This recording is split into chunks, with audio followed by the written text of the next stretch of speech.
Hey, Fidelity. What's it cost to invest with the Fidelity app? Start with as little as $1 with no account fees or trade commissions on U.S. stocks and ETFs. That's music to my ears. I can only talk. Investing involves risk, including risk of loss. Zero account fees apply to retail brokerage accounts only. Sell order assessment fee not included. A limited number of ETFs are subject to a transaction-based service fee of $100. See full list at fidelity.com/commissions. Fidelity Brokerage Services, LLC, member NYSE, SIPC. Good night, itchy eyes. Good night, sudden sneeze. Good night to your symptoms of allergies. Xyzal is the allergy medicine you take before bed. It provides powerful relief while you rest your head. Not just all night, but all the next day. Xyzal keeps working, keeping allergies at bay.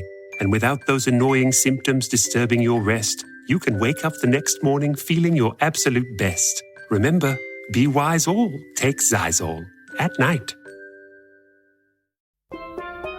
Here at the Almond Joy Factory, where tropical vibes abound, we use soft, fresh-tasting coconut. The crunchiest almonds and delicious chocolate candy. Ah, but do you know what our most important ingredient is? Sometimes you feel like a nut. Sometimes you don't. Almond Joy's got nuts and something even way better than that. Yes, Almond Joy is made with almonds and joy.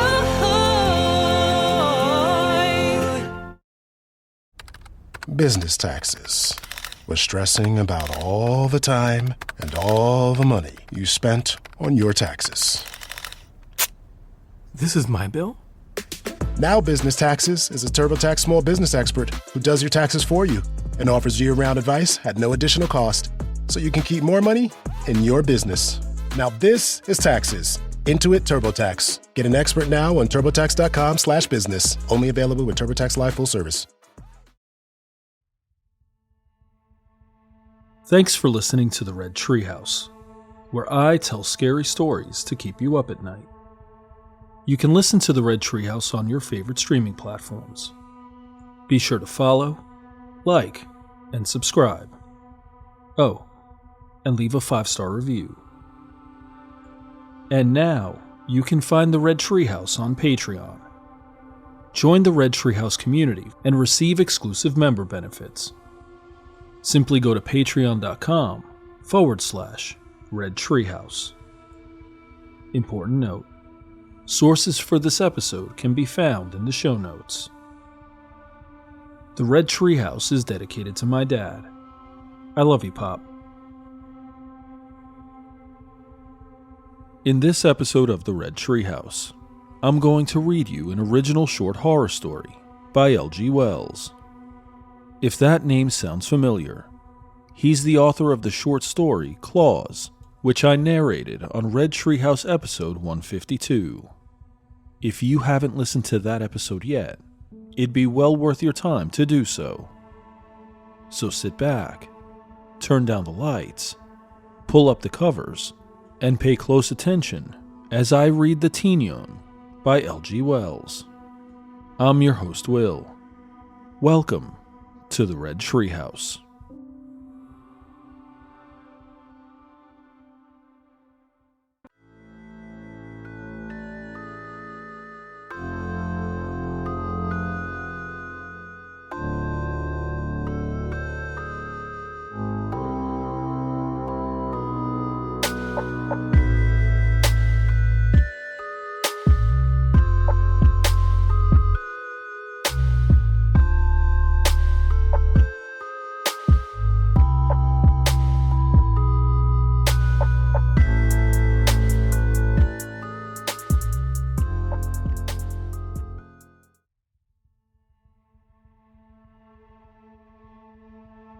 The Tignon, written by L.G. Wells. The large SUV rumbles down the bumpy country road, its engine a low growl against the fading light. For the 3 occupants, this journey is a familiar ritual, a monotonous trudge repeated countless times. Twilight deepens. The light fades too much for clear vision, yet it's not quite dark enough for headlights to be truly useful. The familiar landscape begins to distort, ordinary objects seeming to morph and shift, donning more sinister costumes. In the cab, the conversation follows its usual banal course. The boy in the back seat, fresh from basketball practice, recounts the trials of junior high, while his parents in front engage in a familiar banter of politics and daily life. The most pressing question, as it often is on evenings like these, what's for dinner? It's just another trip home, punctuated only by each passenger's desire to reach the end of their day. As they approach a familiar bend in the road, the man driving catches a glimpse of something at the edges of his vision. A vaguely human form crossing the road in front of them and vanishing into the tall grass bordering the blacktop. He unconsciously touches the brake pedal, slowing the vehicle slightly. Had he really seen something?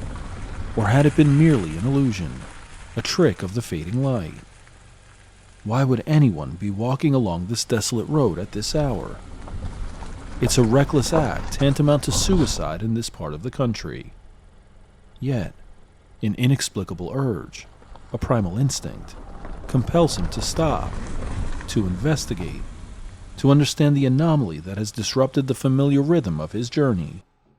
Since they are so near their house, he makes the quick decision to continue slowly, his gaze now more drawn to the rearview mirrors than to the road ahead. He realizes with a flicker of amusement that neither his wife nor his stepson has questioned the sudden deceleration. They are always quick to offer commentary on his driving skills, or lack thereof. Why not now?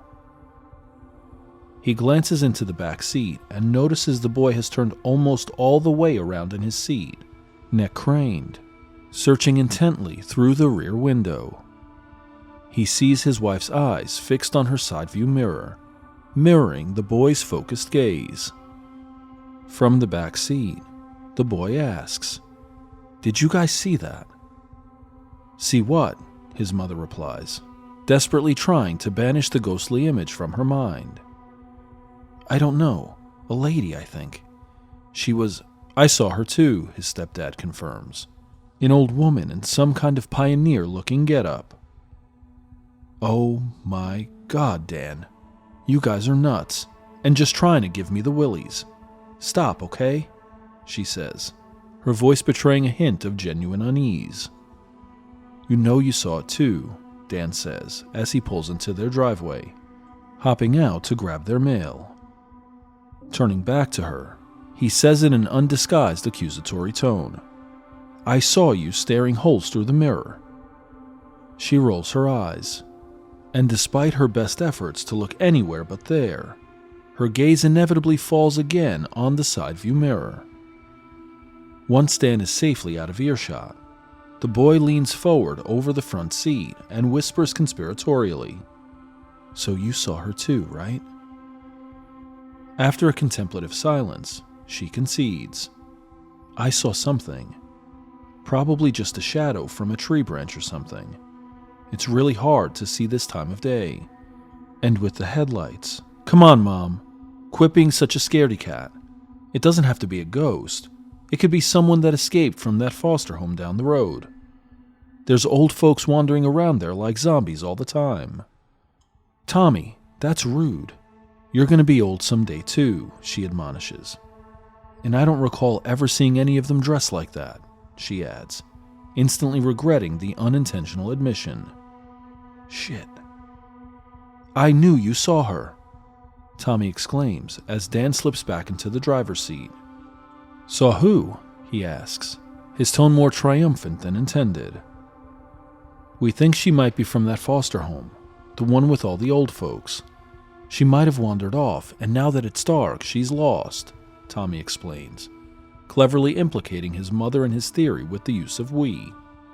"So now there was someone out there?" Dan asks, his eyes narrowing as he turns to his wife. "Bite me," she snaps. "You want my buy-in on this or not?" Dan chuckles, mentally tallying the rare win as he reaches for the gear shift. Tommy places a hand on his stepdad's shoulder and stops him. "Mom thinks we should go back and check on her," the boy fibs again. "She might be having a cognitive event. Tommy's use of the medical term leaves his parents bewildered, their eyebrows furrowing as they exchange a confused glance. "Okay, Dr. McWhirty, why don't you walk back and check on her yourself?" his mom retorts, firing back at his betrayal. Okay. Since Mom wants to, let's swing back by and see if we can spot her," Dan says, shifting the vehicle into reverse. He turns to his wife with a cheeky grin and says, "Wow, Sarah, you guys are going to have to chill with all of your paranormal stuff. It's going to your heads." He parrots her frequent warnings to himself and Tommy. As dusk makes its way to cold darkness, they turn the SUV around and head back to where they had seen the figure they thought was a woman. "So we're all in agreement that it was a woman?" Dan probes. "An old black woman," adds Tommy. "How could you tell she was black? I barely got a glimpse," Sarah asks, puzzled. "I saw her out the back window. She looked at me." "Okay, now that's pouring it on a little thick, don't you think? Stop trying to scare your mom," Dan says as he pops open the center console, extracts a flashlight, holding it under his chin and flipping it on. "Anyone up for some ghost hunting?" he says in his best menacing voice. "Now who's trying to scare me?" Sarah says, raising an accusatory eyebrow. Dan hops out, and Tommy follows enthusiastically. Sarah cracks her door, a shiver running down her spine. Was it the cool night air, or something else? She swings her legs out, but decides to stay close to the warmth of the vehicle's heater. Crossing her arms, she waits impatiently for the boys to scratch their itch, determined not to let this get the best of her. "Hello?" Dan calls out, swinging the flashlight over the area where they had last glimpsed a figure they believed to have been an old woman. She couldn't have gone far. It's only been like 10 minutes, Tommy reckons. If that. And no, I wouldn't think so. She was moving pretty slowly. Dan makes a quick reconnaissance of the area across the road, then up the power line right of way, in case the old woman had wandered farther than they thought. If she was disoriented, she could have backtracked and crossed her own path many times in that short period. Twin pinpricks of light pierced the darkness, slowly resolving into the distinct headlights of an approaching vehicle. A pickup truck, its headlights washing over them, pulls up alongside their SUV. The driver, an older man with a kind face and a weathered cap, leans out of the open window, his expression a mix of curiosity and neighborly concern. "Y'all all right?" "Yeah," Dan answers, extinguishing his flashlight and approaching the pickup. "We thought we saw an elderly lady cross the road and walk toward the right-of-way." He indicates the direction with the butt end of the flashlight. "Thought she might be one of the residents of the foster home down the road." "That's my neighbor, Mrs. Dawson, that runs that place," the man intones. "You want me to give her a shout and make sure she's not missing anyone?" "That would be awesome. We're just worried about her being out here in the cold," says Dan. The man grabs a cell phone from the passenger seat, swipes the screen, locates the desired number, then punches call. "Hey Annie, it's Jim. I'm up the road by the power line and some folks here said they may have seen an elderly lady roaming around. Just want to make sure it wasn't one of your residents." He pauses, then mouths, "She's checking." A few minutes pass. Then, "Okie dokie. Well, that's good to know. Y'all take care. Bye now." He disconnects the call and turns back to the three. Sarah has joined them, curiosity getting the best of her. "She says everyone is accounted for. Are you sure it was a person? Lots of deer, hogs, everything else running around this time of night." "It was a lady," Tommy exclaims, his voice too loud and insistent for his parents' liking. Sarah shoots him a withering glare, her eyes narrowing. He shrinks back slightly behind Dan. Dan extends his hand to the man in the truck. Dan, by the way. The man shakes his hand firmly. Owen. Hey, Owen. Appreciate you stopping. Let me grab your number just in case, Dan says, already unlocking his phone.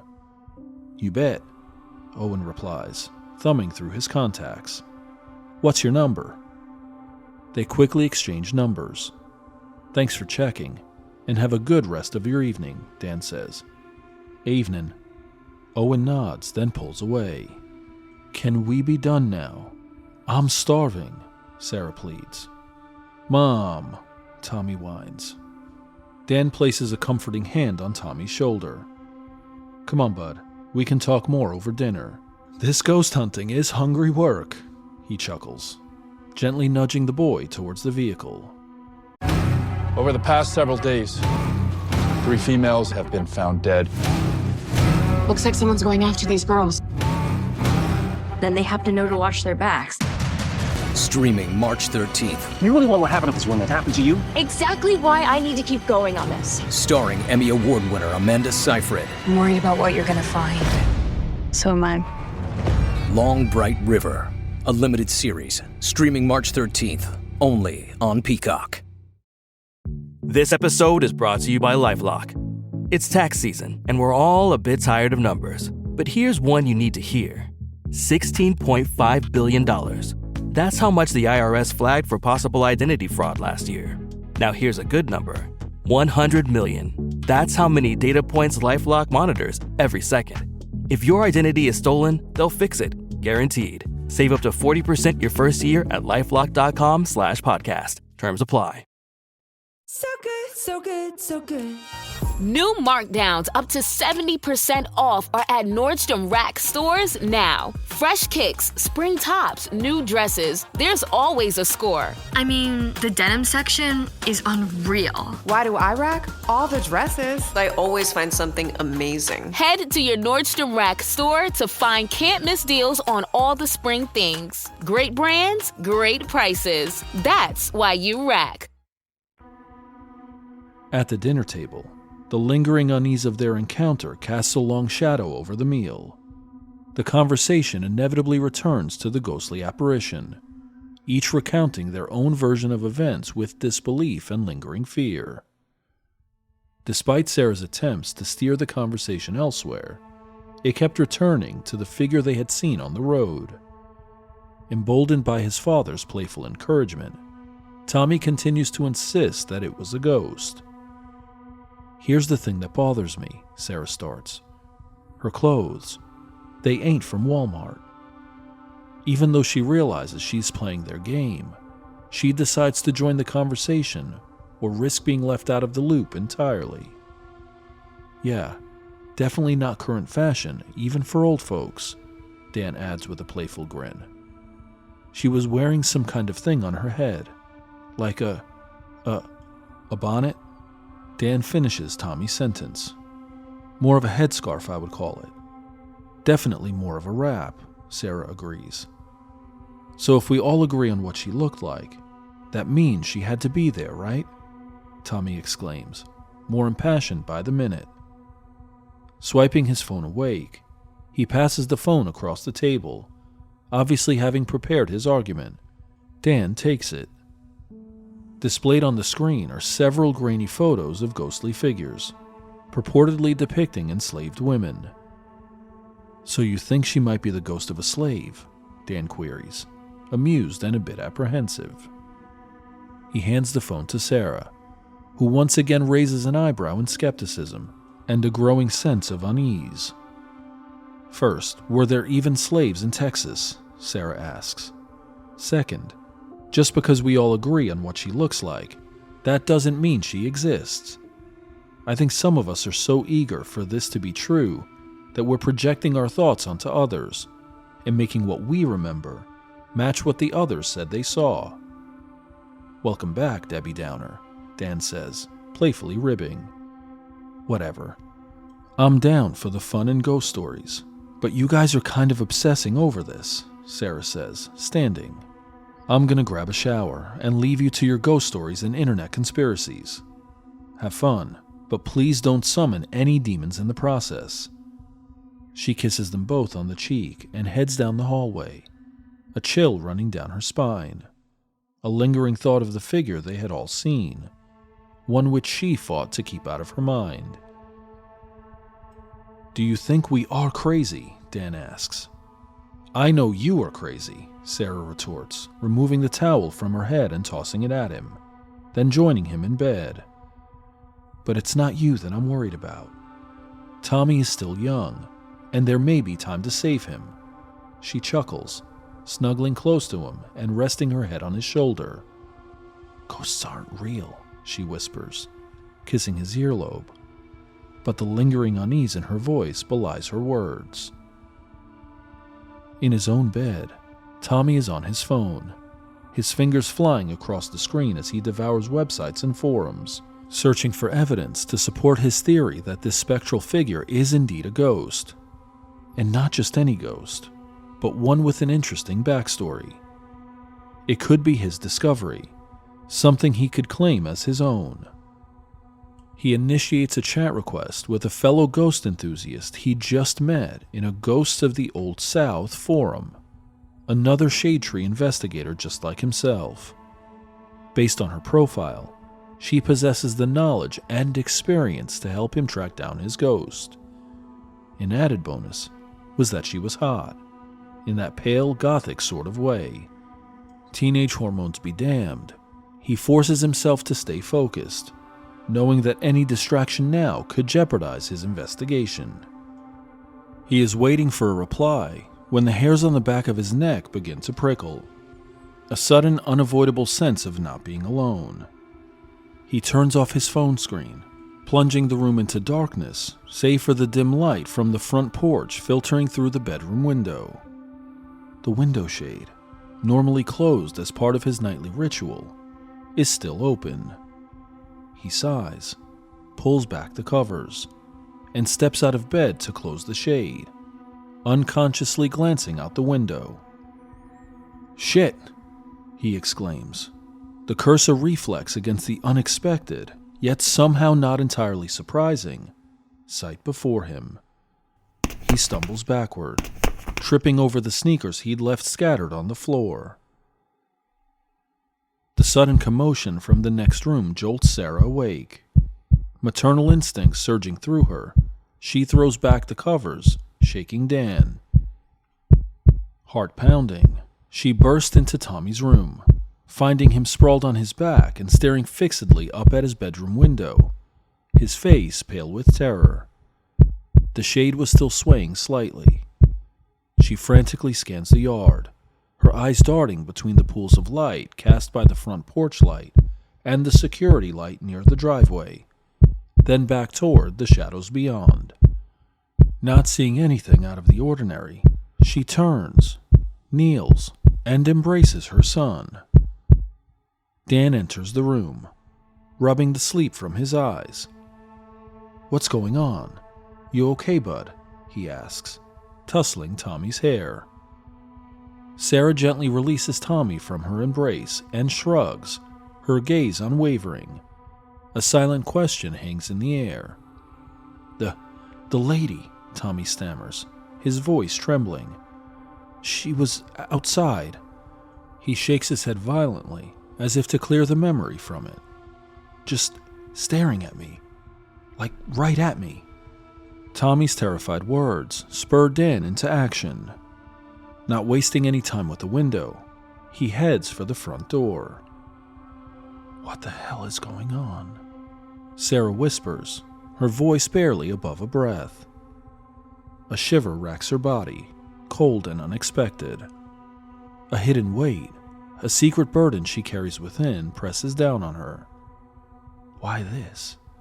Why now? She wonders, a knot of anxiety tightening in her chest.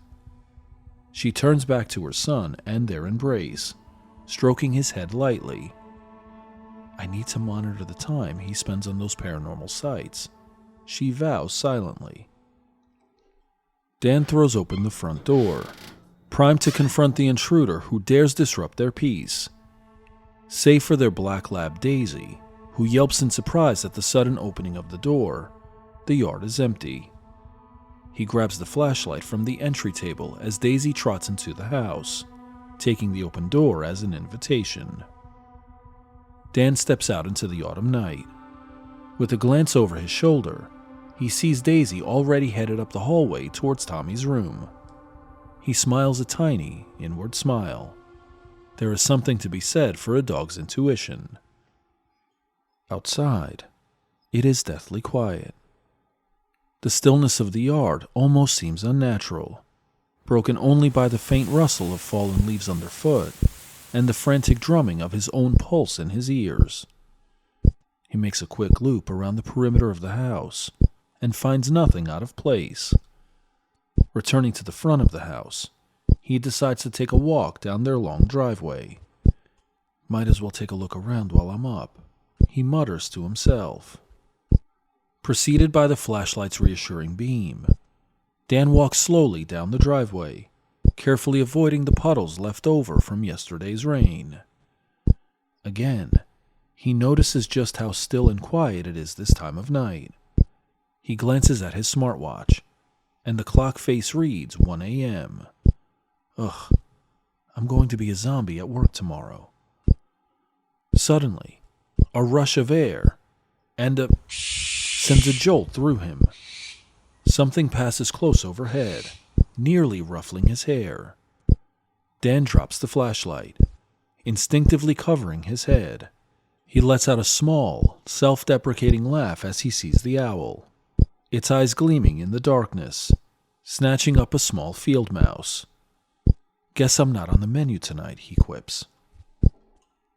He retrieves the flashlight and bangs its batteries back into place, illuminating the driveway once again. He draws a breath to steady his racing pulse, then continues on. At the end of the driveway, he stops and pans the flashlight back and forth, scanning the road in both directions. Quiet. Empty.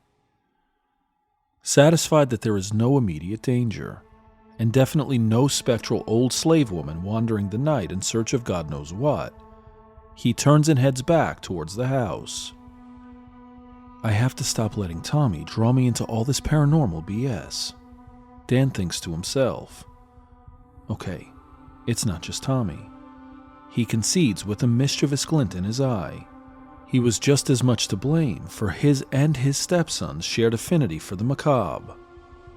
He walks along, more settled now that the adrenaline from the encounter with the pterodactyl has started to ebb, feeling more confident that there is nothing, or no one, trying to do them harm. Or maybe I scared it away, he ponders, a flicker of unease returning. Maybe I should just invest in some cameras for outside. Halfway back to the house, Dan hears a faint rustling sound, a low scrabbling that grows louder with alarming speed. His heart leaps into his chest. Something is moving quickly down the driveway, coming this way. He pans the flashlight frantically in the direction of the sound, trying to locate its source. Its beam falls on a large dark mass moving toward him at full speed, and he startles, almost dropping the light. Relief washes over him when he realizes it's only Daisy bounding toward him. But why would Daisy be running back so urgently?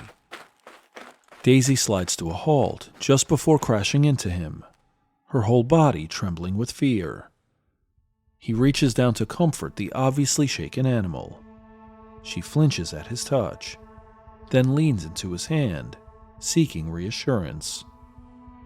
It's okay, Daisy girl, he says, cradling her head in his hands. What's got you so shaken up? Shh. Daisy bolts back toward the house, a low growl rumbling in her throat, and Dan urgently gives chase.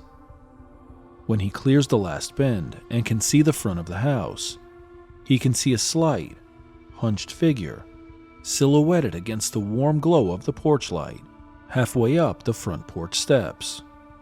Its posture, its movements, a hesitant step up, then a pause, a slight lean forward as if peering into the darkness.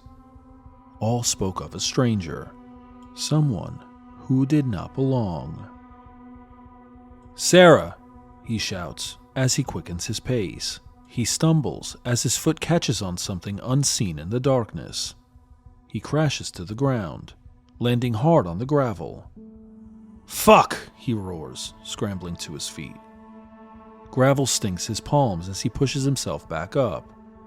He stumbles forward, his heart hammering against his ribs like a trapped bird. He looks back toward the house, fully expecting to see the figure still there and watching him. But the porch is empty.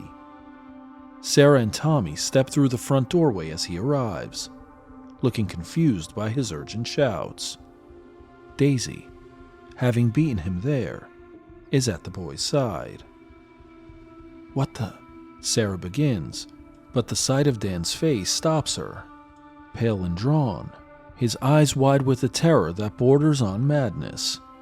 She steps down to him, takes his hand, and says, "Tommy and I were just thinking of making hot cocoa. You in?" Her smile is wan, barely concealing the fear and concern swirling in her mind. Before closing the door, Dan pauses, looking back out over their yard. A shiver runs down his spine. The yard is empty now, but the memory of the fleeting shadow lingers, the sudden fear, the chilling silence, a reminder of the danger that might still be lurking just beyond the reach of the porch light. Sarah is gently warming milk on the stove, a comforting aroma filling the air when she adds the cocoa. Tommy is meticulously selecting mugs from the cabinet, choosing one with special meaning for each family member. Nesting, Dan thinks to himself, savoring the quiet domesticity of the scene. Cocoa ready, Sarah fills each mug in turn, handing them to Dan and Tommy. Dan takes his mug and clutches it in both hands, shivering a bit. "It's more chilly out tonight than I realized," Dan reports, raising the mug to his lips. "You're bleeding," Sarah exclaims, her eyes widening as she spots the scrapes on his hands. Noticing his injuries for the first time, and realizing he probably has knees to match, Dan says, "Yeah, no biggie. I tripped over a branch or something." "You need to get that cleaned up, and don't bleed on the tablecloth, please," Sarah warns, ever practical. Unable to hold his thoughts any longer, Tommy asks, "So no one was out there?" "Nope. I went all the way to the road, and it was just me and Daisy," Dan says, burying the chilling apparition deep within his own private memories. "I know she was out there. I'm not crazy," Tommy insists. "Well, if she was, Daisy and I scared her off," Dan assures him. "You might want to take a break from all the horror and paranormal stuff," Sarah chides. And there it is, Dan thinks to himself. Especially those YouTubers. Those people are just pushing false narratives, desperate to believe their own stories. And now I feel like you're starting to do the same thing. "Whatever, Mom," Tommy says, putting his empty mug in the sink and heading towards his bedroom. "I'm going to bed," he says dejectedly. "No phone," Sarah calls after him. "You need to get some sleep. You have a game tomorrow afternoon, remember?" Silence. A door slams. Sarah sighs and takes Dan's empty mug, placing the mugs and the dirty pot in the sink, running water into them, the best they will get tonight. She returns to the dining room, shaking her head slightly. Dan meets her gaze. Her eyes say everything her lips do not. "What?" he asks innocently. "You know what, Dan," Sarah says, her voice laced with concern. "You egg all of this on, nurture it even." "Oh, this is my fault now?" Dan asks, perturbed at her accusation.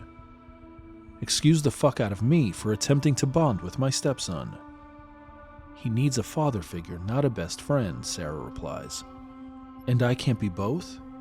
Feeling like Dan has her on that one, she shifts her weight slightly, her shoulders relaxing a fraction as her expression softens. Let's just lay low on this and quit encouraging him, she suggests, her voice softening. Maybe it will just go away. No harm, no foul. Tommy seemed pretty shaken by what he thought he saw. I'm not sure the heebie-jeebies from scary movies could cause that kind of terror. And you? Sarah asks. And me what? Are you scared? Do you think there is something out there? It's hard to know what I think anymore, Dan admits. The horror stuff is just entertainment for me. But what we all experienced tonight was undeniably real. Sarah draws a breath, then lets it out slowly. Well, let's just be here for Tommy. We can be supportive and not try to fan the flames. Deal. Dan agrees, eager to end the conversation before he is compelled to share more about what he, and only he, had seen. A figure approaching their home, then vanishing into the darkness.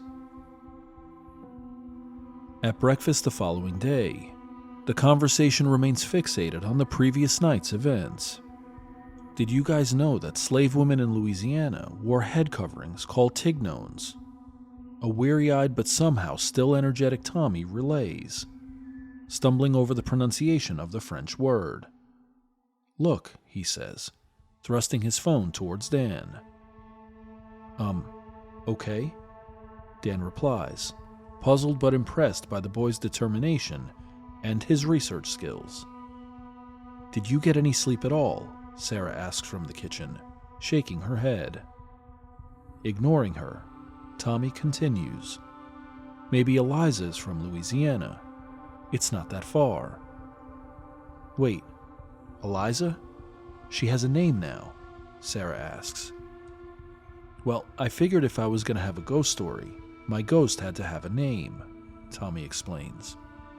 Why Eliza? Dan questions.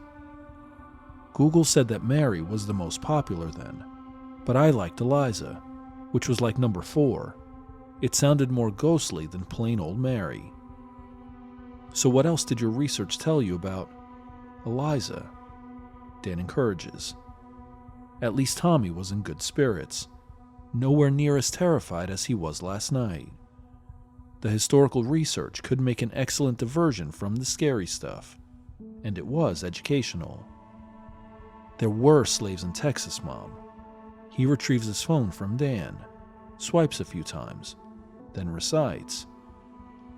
Before Texas became a republic, enslaved people were brought here by Spanish and Mexican colonists.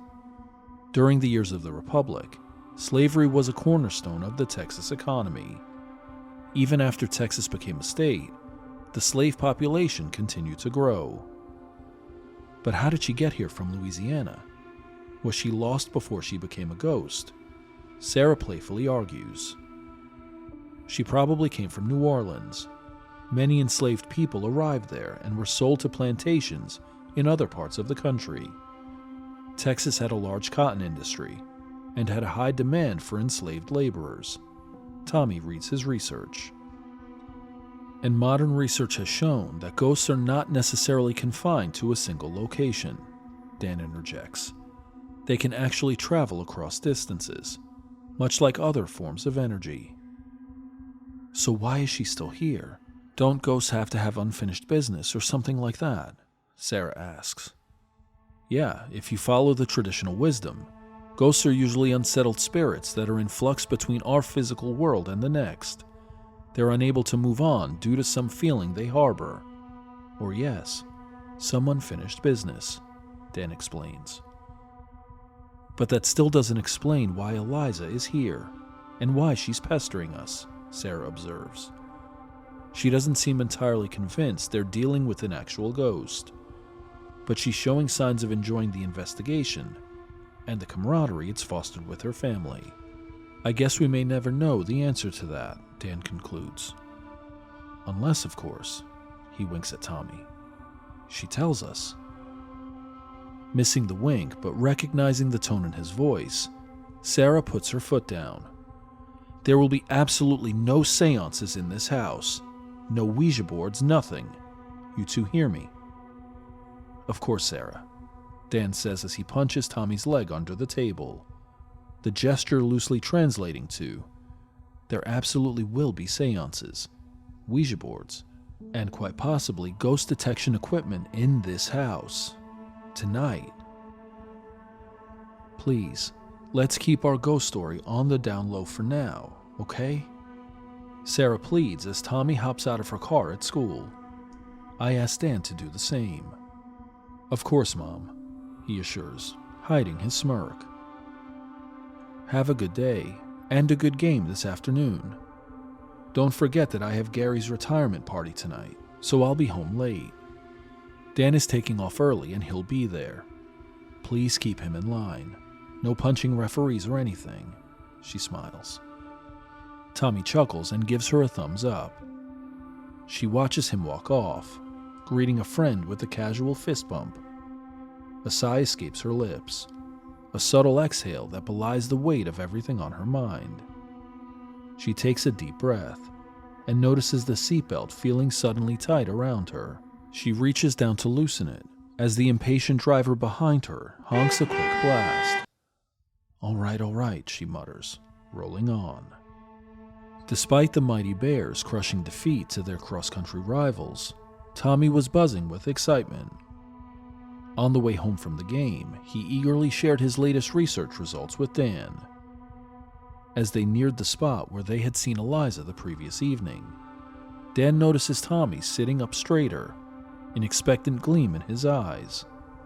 Dan, too, had unconsciously eased his foot off the accelerator, slowing as they approached the epicenter of their encounter. The power line right-of-way stretches out on either side of the road, a monotonous landscape of weeds and scrub brush bordering the rough gravel. There is nothing. Nothing. A wave washes over them. Is it disappointment? Or something else entirely? Relief? Hopping out of the SUV, Dan suggests, "You grab a shower. I'll get the stuff ready." Tommy nearly trips over his own feet in his haste to reach the shower, the promise of a real investigation spurring him on. They had to hurry, of course, before Mom got home and grounded him for life. There is no telling what the punishment would be for Dan. When Tommy returns from the shower, his eyes widen at the side of the room. Candles flicker, casting long dancing shadows across the room. The lights have been dimmed, creating an atmosphere that crackles with anticipation. On the old oak coffee table, Dan has laid out all of their equipment: the Ouija board, the EVP recorder, the EMP detector, and a notebook and pen ready to capture any response. They wouldn't have time for a full seance tonight, with Sarah due home soon, but they were ready to see if they could make contact with Eliza using these more expedient methods. You ready? Dan asks rhetorically, knowing the answer. Heck yeah, Tommy replies, crisscrossing his way to sit on the opposite side of the table. Okay, let's get started, Dan says, methodically activating the EMP detector and pressing the record button on the EVP recorder. A hush falls over the room, and with a shared nod, they place their hands on the planchette. Dan speaks slowly and clearly. We welcome any friendly spirits who wish to communicate with us. Tense silence grips the room as they wait, the planchette remaining stubbornly motionless. Finally, Dan asks, "Is there a spirit here who wishes to communicate?" Then, "Is the spirit we call Eliza here with us?" Nothing. Breaking one of the unwritten rules of the Ouija board, that only one person should ask the questions, Tommy blurts out, "Eliza, if you are here, please speak to us." A single, sharp bark from Daisy in the front yard startles them both, their hands instinctively flying off the planchette as they whirl toward the windows. It's a quick single bark, a warning, then silence. They exchange a nervous glance, unsure how to proceed. Suddenly, the planchette twitches, a tiny movement that could have been dismissed as a trick of the candlelight. But then it moves again, more decisively this time, gliding slowly across the board toward the letters. "Grab the pen," Tommy whispers, trembling with a mixture of fear and excitement. Their attention riveted to the suddenly animated planchette. They were blind to the EMP detector, its needle trembling like a leaf in a storm. Dan picks up the pen, his eyes glued to the planchette as it continues its slow, deliberate journey across the board, finally coming to a stop. It hovers over the word yes. "Yes?" Dan whispers. The planchette remains still for a moment, then begins to move again, this time landing on the letter T. "Eliza," Tommy breathes, his eyes wide with disbelief. The planchette streaks across the board, stopping abruptly on the word no. "Can you tell us your name?" Dan asks. The planchette, now dormant, remains on no. "Tell us how we can help you," Tommy pleads. The planchette trembles like an inverted heart beating erratically, then begins its journey across the board. It falters, shakes as if an unseen hand is trying to hold it back, but with a final determined push, it lands on the letter I. Tommy looks to Dan, who nods, his pen already scratching across the paper as he records the letter.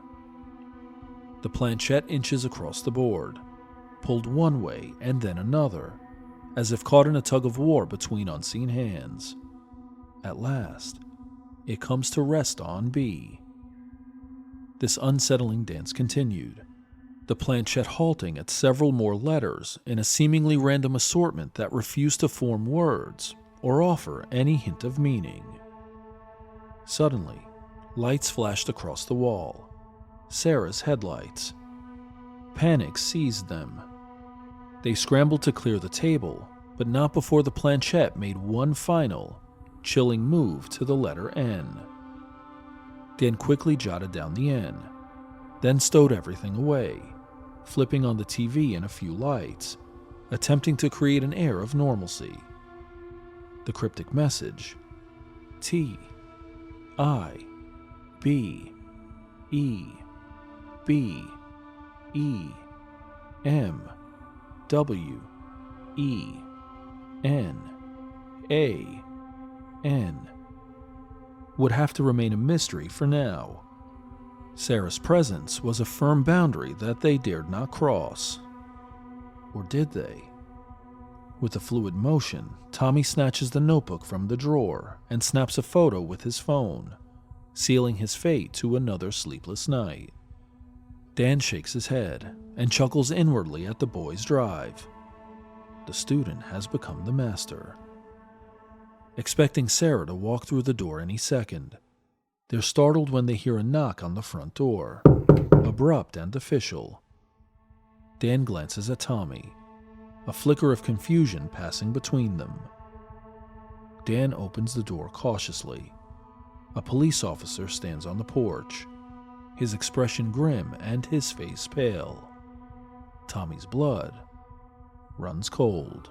Halliday presents, in the red corner, the undisputed, undefeated Weed Whacker Guy! Champion of hurling grass and pollen everywhere! And in the blue corner, the challenger, extra strength Halliday! Eye drops that work all day to prevent the release of histamines that cause itchy allergy eyes. And the winner, by knockout, is Halliday! Halliday, bring it on! The party fizzles out sooner than Sarah anticipates, which suits her just fine.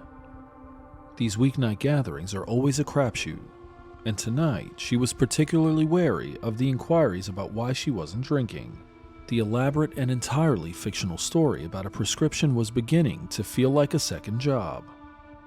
Still, she enjoys herself, and with a belly full of surprisingly good store-bought hors d'oeuvres, she starts her drive home.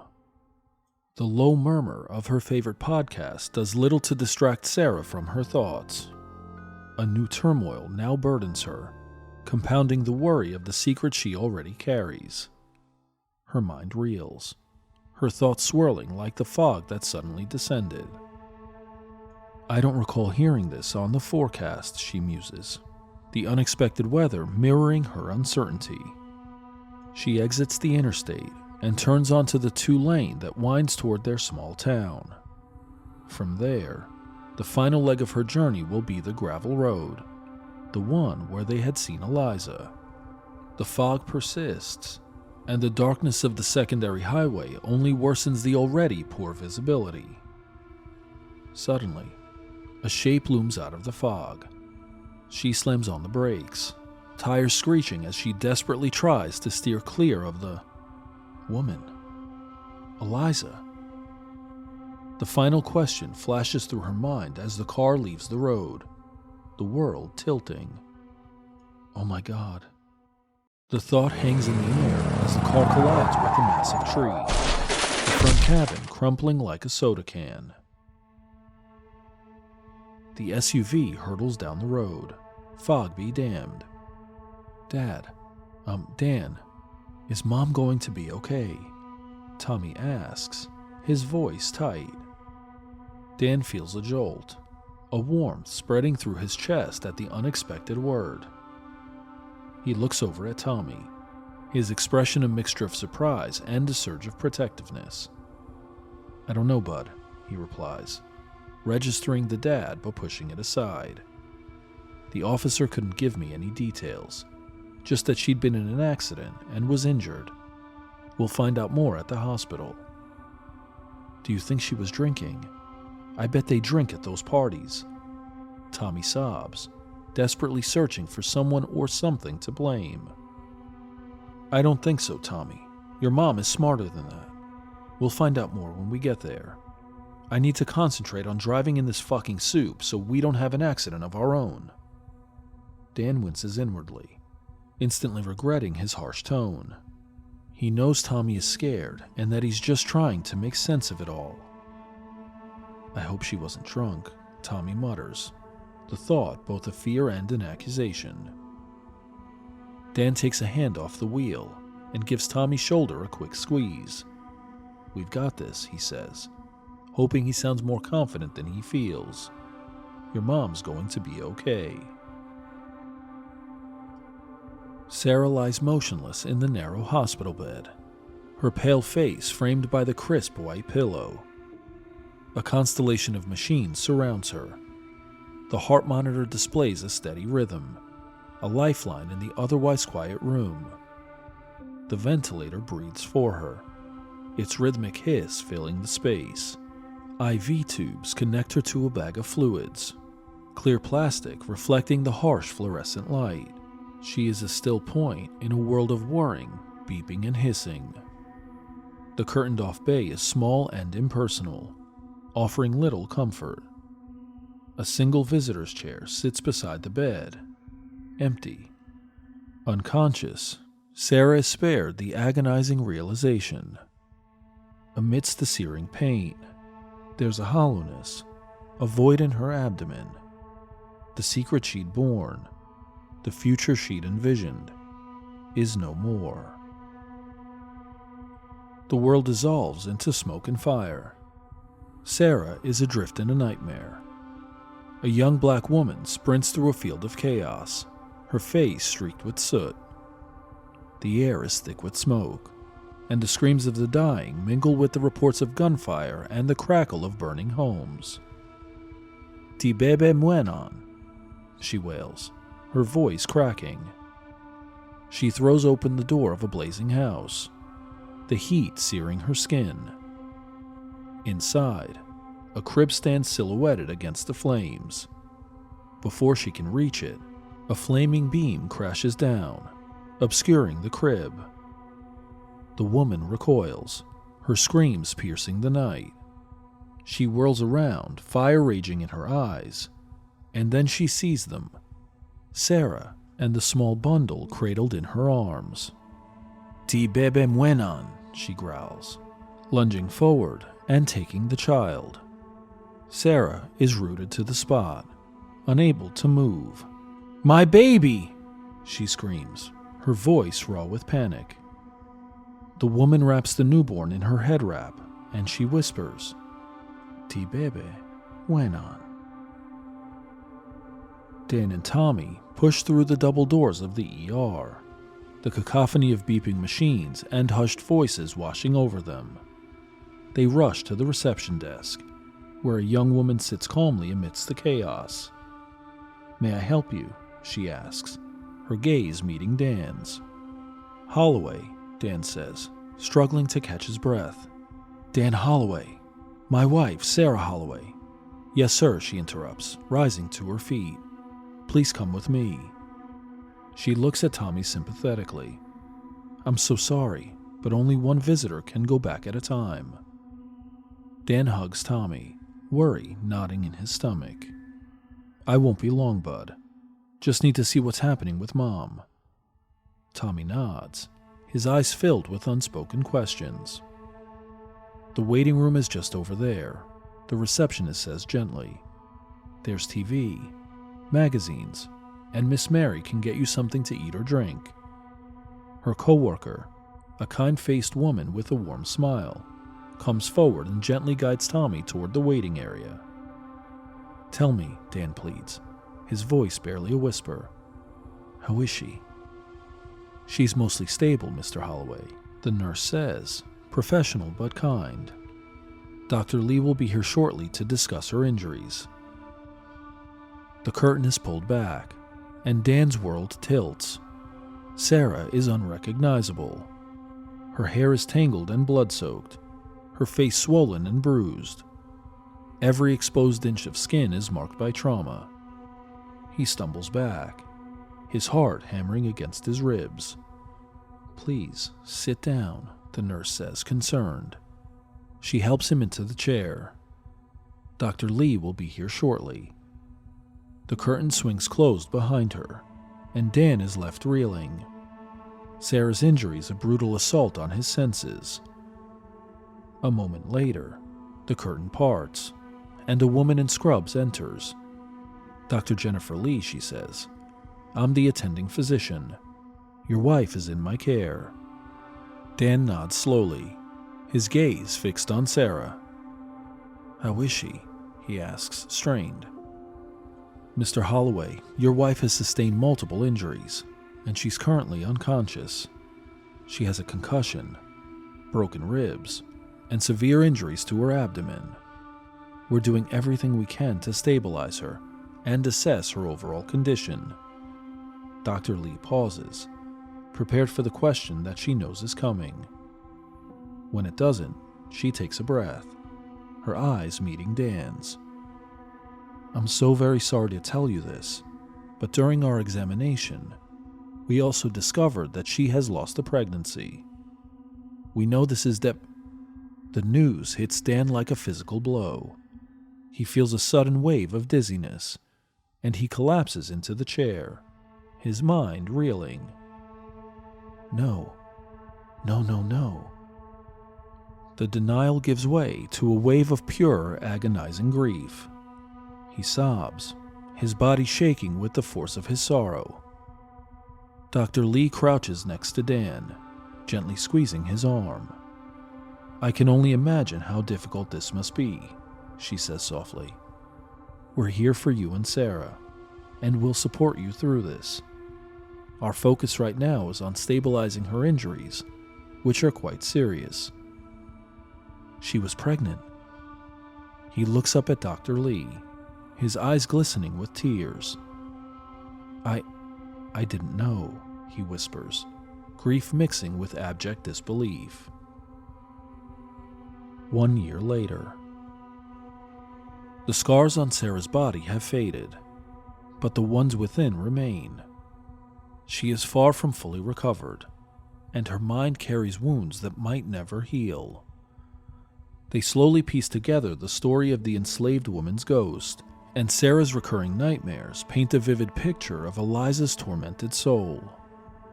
Still fascinated by the paranormal, Dan and Tommy's explorations now delve into the academic realm.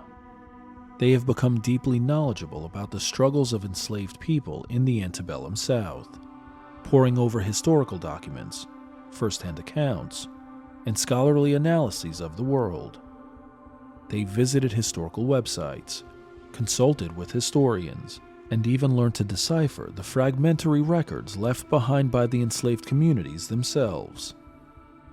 One such search, prompted by Sarah's vague recollection of what the woman had said to her in the dream, led them to a breakthrough. Using the letters from the Ouija board, T, I, B, E, B, E, M, W, E, N, A, N, they were able to decipher the message. Ti bebe muenan, my baby, in Haitian Creole. Driven by Dan and Tommy's research into the history of slavery in the South, the family takes a trip to New Orleans on the anniversary of Sarah's accident. It was meant to be a healing journey, a way to escape the ever-present ache. One sweltering afternoon, while Dan and Tommy explored the city's labyrinthine archives, Sarah wanders into a small, unassuming antique shop tucked away in the French Quarter. As she browsed the shelves, crammed with forgotten treasures and eerie relics, a chill, despite the heat, prickled her skin. In a darkened corner, amidst a pile of faded silks and antique lace, she saw it. A Tignon.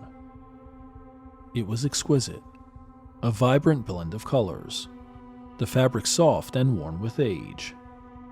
It called to her, a silent whisper from the past. She picked it up, the silk cool against her fingertips. It felt alive. She had to have it. The shop owner, a wizened woman with eyes that seemed to see beyond the present, offered a knowing smile as Sarah paid. "It's beautiful piece," she rasped, her voice a slow, warm drawl. "I'm sure it has a story to tell." It wasn't until they were miles outside of New Orleans that she noticed something odd. A small, almost imperceptible lump within the folds of the fabric. Carefully, she unfolds the Tignon. Nestled within its silken embrace was a tiny tag, its edges frayed and yellowed. With trembling fingers, Sarah turns it over. Crudely hand-sewn, barely legible, was a single word. Eliza.